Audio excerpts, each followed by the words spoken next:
बिस्मिल्लाहिर्रहमानिर्रहीम। नाज़रीन अस्सलाम वालेकुम, मैं हूँ इमरान वसीम। नाज़रीन, इस प्रोग्राम में हम बात करेंगे जो 13 रुकनी फुल कोर्ट का मखसूस नशिस्तों के हवाले से जो इजलास हुआ है, इस इजलास से जुड़ी बड़ी अहम डिटेल्स हैं जो इस प्रोग्राम में आपके साथ हम शेयर करने जा रहे हैं। इसके अलावा एक और भी ख़बर है, ख़ातून एंकर पर तशद्दुद हुआ है, उस तशद्दुद के मामले का नोटिस लिया गया है, उसकी डिटेल भी आगे चल के आप नाज़रीन की खिदमत में पेश करेंगे।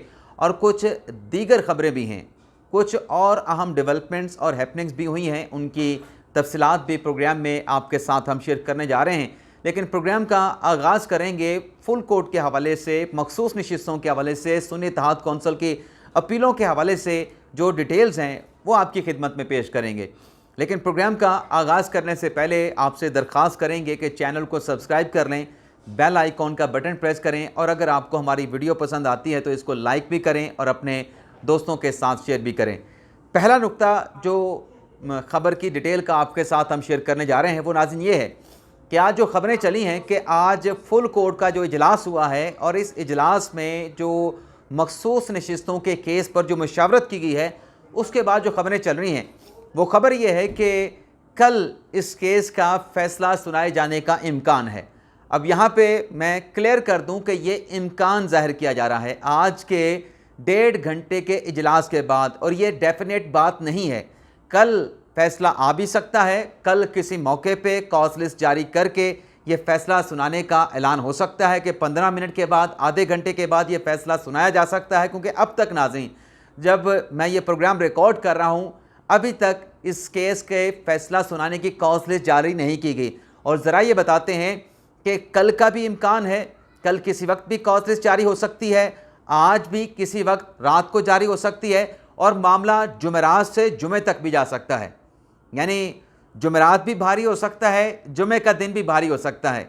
अब ज़ाहिर सी बात है, आप देखने वाले सवाल पूछेंगे कि जुमेरात और जुमे का दिन किसके लिए भारी होगा, तो यही तो नाज़रीन $1 मिलियन क्वेश्चन है जिसका जवाब, जिसकी डिटेल आपके साथ हम शेयर करने जा रहे हैं। लेकिन मुशावरत के इजलास पे आने से पहले नाज़रीन इस मामले का पस मंज़र भी आपके साथ शेयर करना ज़रूरी है, क्योंकि कल या परसों जब इस केस का फ़ैसला आएगा, उस फैसले को समझने में आपको आसानी हो तो उसका पस मंज़र जानना आप तमाम देखने वालों के ज़रूरी है। और मैं ये भी आप नाज़रीन को बताता चलूँ इसी प्रोग्राम में कि फ़ैसला कल आए या परसों आए, मैं जो अपना व्लॉग करूँगा सुप्रीम कोर्ट के फ़ैसले के हवाले से डिटेल व्लॉग करेंगे। पूरा जो तफसीली फ़ैसला है, फ़ैसले की जो डिटेल होंगी, डिटेल के साथ मैं आपके सामने हाज़िर हूँगा, आपकी खिदमत में हाज़िर हूँगा। ऐसा नहीं कि इधर सुप्रीम कोर्ट फ़ैसला सुनाए और मैं 2-3 जुमले लेके आपकी खिदमत में हाज़िर हो जाऊँ और बस फिर बाकी पस मंज़र पे और अदालत में क्या कहा गया, तहरीक इंसाफ का क्या कहना था, सुन्नी इत्तेहाद कौंसिल का क्या कहना था, ये डिटेल मैं आपकी खिदमत में पेश करूँ। तो मैं बेशक थोड़ा सा लेट आऊँ, लेकिन मुकम्मल डिटेल और तैयारी के साथ आऊँगा जब भी ये फ़ैसला कल सुनाया जाए चाहे परसों सुनाया जाए। अब आ जाते हैं नाज़रीन इस मामले का जो पस मंज़र है। 8 फरवरी को नाज़रीन इलेक्शन हुआ और उसके बाद फिर पाकिस्तान तहरीक इंसाफ ने सोच विचार शुरू कर दी कि कॉन्स्टिट्यूशन में 3 दिन दिए गए हैं कि जो भी आज़ाद कैंडिडेट होगा वो 3 दिन के अंदर किसी न किसी सियासी जमात का इंतखाब करेगा। आज नाज़रीन ये जो प्रोग्राम मेरा देख रहे हैं, इस प्रोग्राम की रिकॉर्डिंग से पहले मैंने एक पॉडकास्ट किया है जियो न्यूज़ के जो रिपोर्टर हैं हैदर शराजी, उनके साथ। आप आज़ाद सियासत का जो यूट्यूब चैनल है, आज़ाद सियासत यूट्यूब चैनल का, वहाँ पे जाके वो पॉडकास्ट देख भी सकते हैं। उसमें नाज़रीन कुछ बड़े अहम इंकशाफात किए गए हैं। मखसूस नशिस्तों के हवाले से तहरीक इंसाफ क्या सोच रही थी, कहाँ पे ब्लंडर किए गए, बल्कि हैदर शराजी साहब ने तो ये कहा कि पार्टी के कुछ ऐसे रहनुमा हैं जिन्होंने जब ये इंतखाब करना था कि सुन्नी इत्तेहाद कौंसिल में जाना है या MWM में जाना है, जमात इस्लामी में जाना है या तहरीक इंसाफ पार्लियामेंटेरियन के साथ जाना है, या फिर इलेक्शन से पहले तहरीक इंसाफ नज़रियाती के साथ जो है वो लिहाज करना है, इत्तेहाद करना है, तो PTI के अपने लोगों ने इमरान खान की बात नहीं मानी और अपनी तहरीक इंसाफ को, अपनी जमात को, अपने मकासद के लिए उसका गड़ा खोदा, उसकी कब्र खोद के तहरीक इंसाफ को उसमें धकेल दिया। अब हैदर शराजी साहब ने क्या बताया है पहले तो ये आप सुन लें नाज़रीन। उसमें एक तो नाज़रीन हैदर शराजी साहब का ये कहना था कि इलेक्शन से पहले जो टिकट या इंतखाबी निशान के मामला चल रहे थे, नज़रियाती के साथ मामला तय हो चुके थे, लेकिन नज़रियाती के जो चेयरमैन हैं वो सिर्फ इमरान खान के साथ पुराने ताल्लुक वास्ते के बिना पे इत्तेहाद करने जा रहे थे। लेकिन PTI की जो क़यादत है उसमें बैरिस्टर अली ज़फ़र का नाम लिया, शिराज हैदर शिराजी ने और बैरिस्टर गौहर का नाम लिया कि उनकी वजह से, क्योंकि नजरियाती तहरीक इंसाफ नजरियाती के चेयरमैन का यह कहना था कि मैं इमरान खान साहब के मुंह पे इत्तेहाद कर रहा हूं, बाकी ये जो लीडरशिप है ये इमरान खान के साथ मुखलिस नहीं है। तो हैदर शिराजी कहते हैं कि मैंने जब ये क्वेश्चन पुट किया बैरिस्टर अली जफ़र से और बैरिस्टर गौहर से, तो उन्होंने कहा कि हम तो इनके साथ इत्तेहाद नहीं करने जा रहे नजरियाती के साथ, आप खबर चला दें। और फिर उन्होंने बताया कि जब इलेक्शन हो गया, इलेक्शन के बाद जो परवेज़ खटक साहब आज अडयाला जेल में पहुंचे बानी PTI के खिलाफ जाके 190 मिलियन पाउंड केस में जो गवाही दी है, उस हवाले से हैदर शिराजी साहब ने बताया कि आज बेशक परवेज़ खटक की बैशिंग तहरीक इंसाफ कर रही है कि क्यों उन्होंने जाके अडयाला जेल में 190 मिलियन पाउंड केस में इमरान खान के खिलाफ बयान रिकॉर्ड कराया है।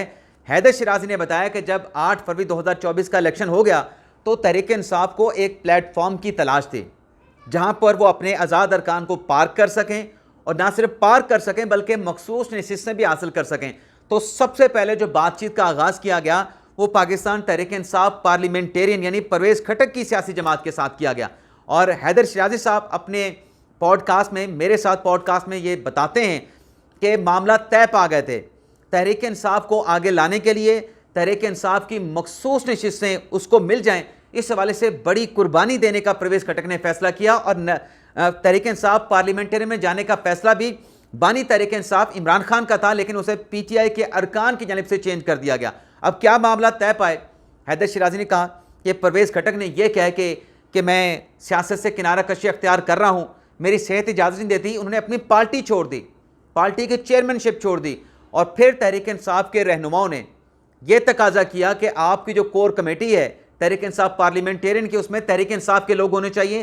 तो उस कोर कमेटी में तहरीक इंसाफ के लोगों को एडजस्ट करने की बात की गई, उसको मान लिया गया ये बात भी तहरीक इंसाफ की, इमरान खान साहब की जमात की।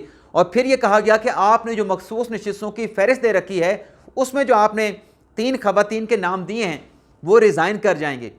उस पर भी महमूद खान, परवेज़ खटक मान गए कि हमारी खवातीन रिज़ाइन कर जाएंगी, तमाम की तमाम आपकी खवातीन एडजस्ट होंगी।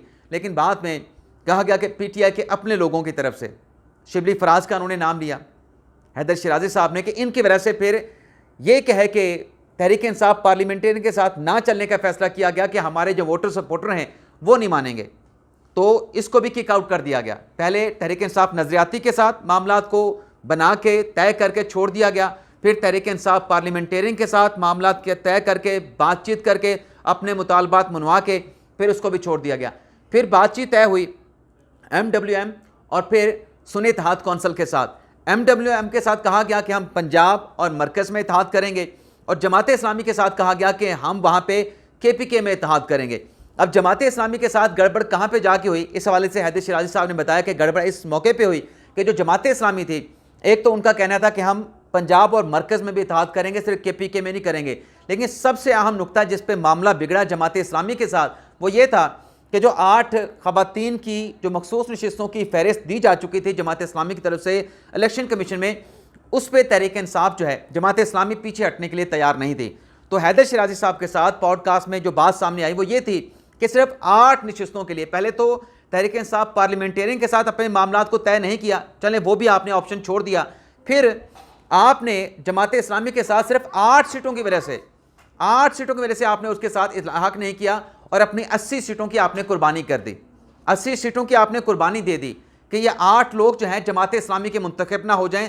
आज तहरीक इंसाफ 8 सीटों को छोड़ के 78 सीटों के लिए दर बदर की अदालतों की ठोकरें खा रही है। तो इसका जिम्मेदार हैदर शिराजी साहब ने बताया कि PTI के अपने लोग हैं जो करता धरता हैं, जो इमरान खान साहब को फैक्चुअल पोजीशन नहीं बताते, एक्चुअल इंफॉर्मेशन नहीं देते, उनकी वजह से आज तहरीक इंसाफ को ये सियासी नुकसान का सामना करना पड़ा है। तो ये हैदर शिराजी के साथ जो मेरा पॉडकास्ट है आप आज़ाद सियासत यूट्यूब चैनल पे जाके देख सकते हैं।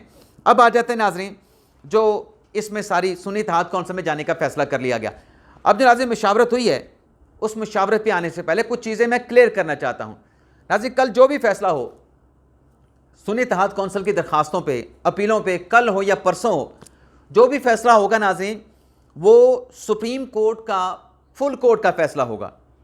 उसमें एक अक्सरियती जजमेंट होगा, मिनॉरिटी जजमेंट होगा या 3 स्प्लिट जजमेंट होगी। जो भी फैसला होगा उसको ये करार नहीं दिया जा सकता कि वो काजी फायसा का फैसला है, सिर्फ काजी फायसा ने फैसला किया है। वो फैसला नाज़रीन जो होगा वो सुप्रीम कोर्ट का फैसला होगा। अगर कोई सहाफ़ी, कोई यूट्यूबर सिर्फ काजी फैसल को टारगेट करता है, या जस्टिस मंसूर अली शाह को टारगेट करता है, या जस्टिस मुनीब अख्तर को टारगेट करता है कि ये तो जो इनका फैसला है, तो वो बदनीयती करेगा। चाहे अक्सरियती फैसला हो, चाहे मिनॉरिटी का फैसला हो, वो सुप्रीम कोर्ट का फैसला होगा, वो किसी जज की ज़ात का फैसला नहीं होगा। तो ये भी मैं आपको क्लियर करना चाह रहा हूँ। जो किसी जज को सिंगल आउट करेगा वो नाज़रीन, हाँ आप दे सकते हैं, कह सकते हैं कि फ़लाँ जज ने ये कहा है, फ़लाँ जज ने ये कहा है, फ़लाँ जज की ये राय है, फ़लाँ जज की ये राय है, लेकिन जब आप सारा मलबा किसी एक जज पे डालेंगे तो आप ये बता रहे होंगे कि आपकी नीयत ठीक नहीं, आप प्रोपेगेंडा कर रहे हैं, आप किसी को टारगेट कर रहे हैं, आप किसी को मलाइन करने की कोशिश कर रहे हैं। अब नाज़रीन, इसके अलावा जो एक और चीज़ आपके साथ मैंने शेयर करनी है वो नाज़रीन ये है कि इस फुल कोर्ट के इजलास में जो मुशावरत हुई, अब कुछ फैक्ट्स भी आप नाज़रीन अपने जहन में रखें फैसले के हवाले से। सुन्नी इत्तेहाद कौंसिल में आज़ाद अरकान गए। जब आज़ाद अरकान सुन्नी इत्तेहाद कौंसिल में गए तो सुन्नी इत्तेहाद कौंसिल की जो फैक्चुअल पोजीशन है वो ये है कि सुन्नी इत्तेहाद कौंसिल ने ना कौमी असम्बली का इलेक्शन लड़ा है, ना सूबाई असम्बली का इलेक्शन लड़ा है। जितने भी लोग उनकी जमात में गए हैं, जैसा कि इरफान सादिक खान साहब ने कहा कि बोनस में इनको सीटें मिली हैं। इलेक्शन से पहले जो कॉरेस्पॉन्डेंट हुई सुन्नी इत्तेहाद कौंसिल के इलेक्शन कमीशन के साथ, खुद एडमिट किया सुन्नी इत्तेहाद कौंसिल ने कि हम इलेक्शन नहीं लड़ रहे, तो हमें ये मखसूस नशिस्तें भी नहीं चाहिए, हमें फहरिस्त देने की कोई ज़रूरत नहीं। तो मुकर्रर जो कट ऑफ डेट है, जो कानून के अंदर दी गई है कि फ़लाँ डेट पर फ़लाँ मुकर्रर मयाद तक मखसूस नशिस्तों की फहरिस्त दी जाएगी, वो सुन्नी इत्तेहाद कौंसिल की जानिब से नहीं दी गई। और आर्टिकल 51 की रोशनी में सीटें सिक्योर करना मकसद है एक सियासी जमात के लिए, तो कोई सीट सुन्नी इत्तेहाद कौंसिल ने सिक्योर नहीं कर रखी। और जो पीटीआई के सपोर्ट वाले आज़ाद अरकान थे वो पीटीआई में नहीं रहे, वो सुन्नी इत्तेहाद कौंसिल में शामिल हो गए। ये नाज़रीन कुछ लकुनाज हैं, कुछ फैक्ट्स हैं जो आपकी खिदमत में पेश कर रहे हैं। तो अब नाज़रीन आ जाते हैं कि जो सुप्रीम कोर्ट का फैसला है।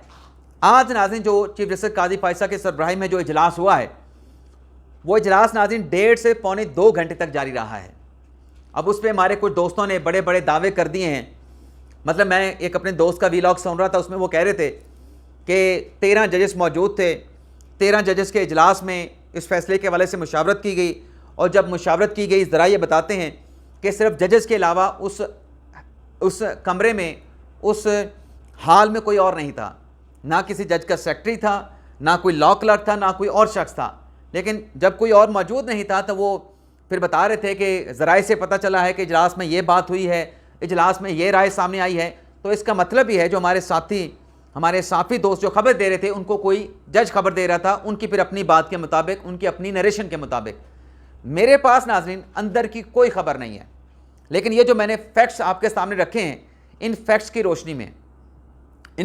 रोशनी में कि सुन्नी इत्तेहाद कौंसिल के केस में ये खामियां हैं, उन्होंने लिस्ट नहीं दे रखी, उन्होंने इलेक्शन नहीं लड़ा कौमी असम्बली का, सूबाई असम्बली का, तो 1.5 घंटे की नाज़रीन जो मुख्तसर सी मुशावरत हुई। मैं इसको मुख्तसर इसलिए कह रहा हूँ कि ये ज़राए की तरफ से बताया गया है कि इसमें हर जज की अपनी राय होगी, कोई जज दूसरे की जज की राय का या उसके कहने का या उसके कहने के ऊपर फैसला नहीं करेगा।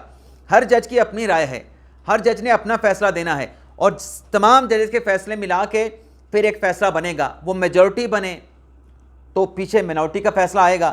तो अपनी नोयत का मुनफरद नेचर, मतलब कहते हैं ना वो एक लफ्ज़ होता है केस ऑफ फर्स्ट इंप्रेशन, तो ये पहला केस है। तो इसमें जैसे ये कॉम्प्लिकेटेड है मामला नाज़रीन, तो उस पर बड़ी लंबी चौड़ी मुशावरत होनी चाहिए थी। तो आज कोई लंबी चौड़ी मुशावरत तो उस तरीके से नहीं हुई। 1.5 घंटे के इजलास के बाद अगर ये खबर सामने आती है कि कल फैसले का इम्कान है, तो इसकी रोशनी में नाज़रीन मैं ये जो अखज़ कर रहा हूँ, जो मैं अंदाज़ा लगा रहा हूँ, अंदाज़ा लगाने से कोई रोक नहीं सकता, अंदाज़ा गलत भी हो सकता है। मेरे अंदाजे के मुताबिक नाज़रीन जो मैंने सुन्नी इत्तेहाद कौंसिल की चीज़ें भी आपके सामने रखी हैं, जो अटॉर्नी जनरल के दलाइल हैं, जो इलेक्शन कमीशन के वकील के दलाइल हैं, चीज़ें कंट्रोल में हैं, चीज़ें कंट्रोल में हैं। और जो मैंने थंबनेल पे लिखा कि काजी फायसा धोखा नहीं देगा, ये नाज़रीन माज़रत के साथ मुझे एक कहना पड़ रहा है कि हम इतना बड़ा कुछ चेहरा तो है नहीं कि हमारे नाम के साथ लोग देखने के लिए आ जाएं। ये तो आपका एतमाद है, लेकिन बाकी लोगों को कैप्चर करने के लिए और उनको सच बताने के लिए, हकीकत बताने के लिए, क्योंकि बहुत सारे दोस्तों ने अंदाज़े लगा दिए हैं, हम अंदाज़ा नहीं लगाएंगे। काजी फायसा साहब और जितने भी बाकी जजेस हैं, कोई धोखा नहीं देगा। ये ठीक है, ऑडियंस को अट्रैक्ट करने का, व्यूअरशिप को अट्रैक्ट करने का मेरा एक टैक्टिक्स हो सकता है, आप इसके साथ इत्तफाक भी कर सकते हैं, आप इसके साथ इख्तलाफ भी कर सकते हैं, लेकिन काजी फ़ैसल साहब जो फ़ैसला देंगे, जो फ़ैसला लेके आएंगे और बाकी जज जो फ़ैसला देंगे वो आइन और कानून के मुताबिक ही होगा। उसमें यह नहीं होगा कि कोई रीराइट कर दिया जाए, क्योंकि रीराइट करने का अख्तियार नहीं। अक्सरियती फ़ैसला और मिनॉरिटी फ़ैसला।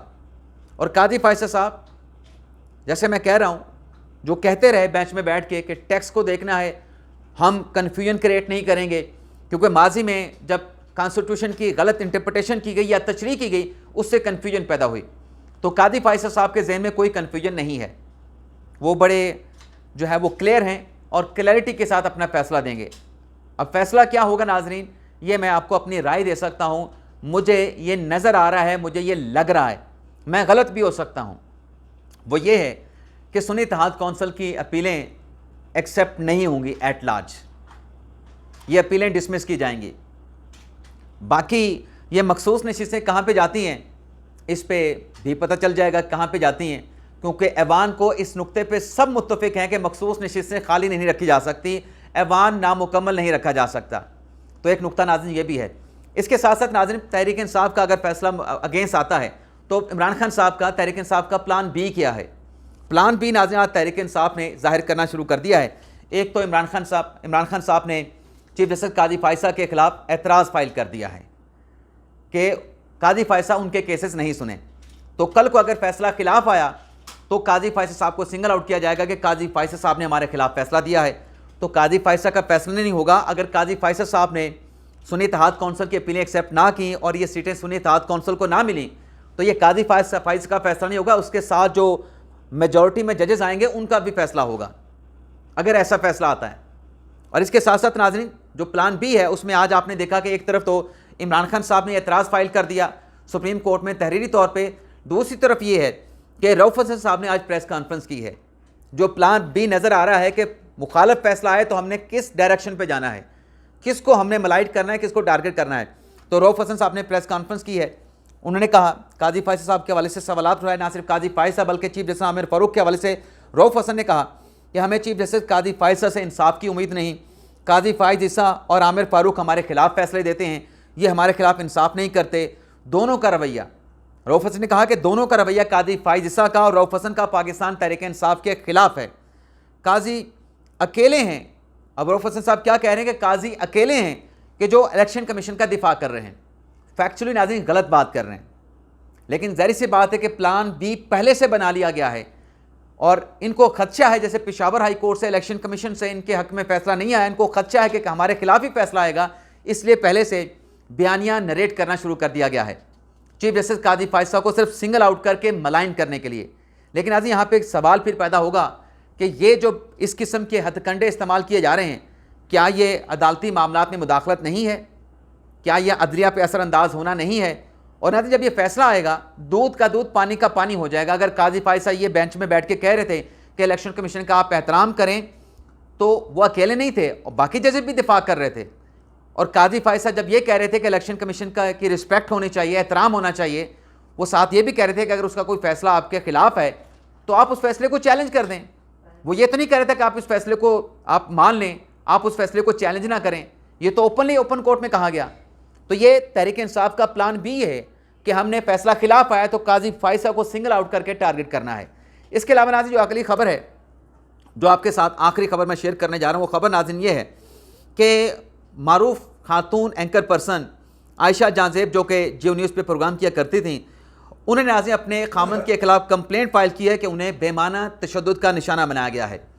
एंकर पर्सन आयशा जांजेब उनका नाम है, आयशा जांजेब ही है ना, आयशा जांजेब जियो न्यूज़ पे प्रोग्राम करती थी खबरनाक के बाद। तो आजकल तो वहाँ पे ताबिश हाशमी साहब करते हैं। तो ये जो नाज़रीन खातून पे तशद्दुद हुआ है, इस मामले पे जो चीफ एग्जीक्यूटिव हैं पंजाब की मरीम नवाज़ साहब, उन्होंने मामले का नोटिस लिया है और मामले का नोटिस लेने के बाद जो IG पंजाब हैं उनसे रिपोर्ट तलब कर ली है। और वज़ीर आला पंजाब मरीम नवाज़ ने कहा है कि एंकर पर्सन आयशा जांजेब को बेहतरीन तिब्बी सहूलत फराम की जाए। ख़वातीन मेरी रेड लाइन है, घरेलू या वर्किंग वुमेन पे किसी किस्म का तशद्दुद बर्दाश्त नहीं किया जाएगा। तो ये नाज़रीन आज का हमारा व्लॉग, उम्मीद करते हैं कि आपको पसंद आया होगा। आपसे इजाज़त चाहते हैं। अल्लाह ताला हम सब का हामी नासर हो। अपनी दुआ में याद रखिएगा।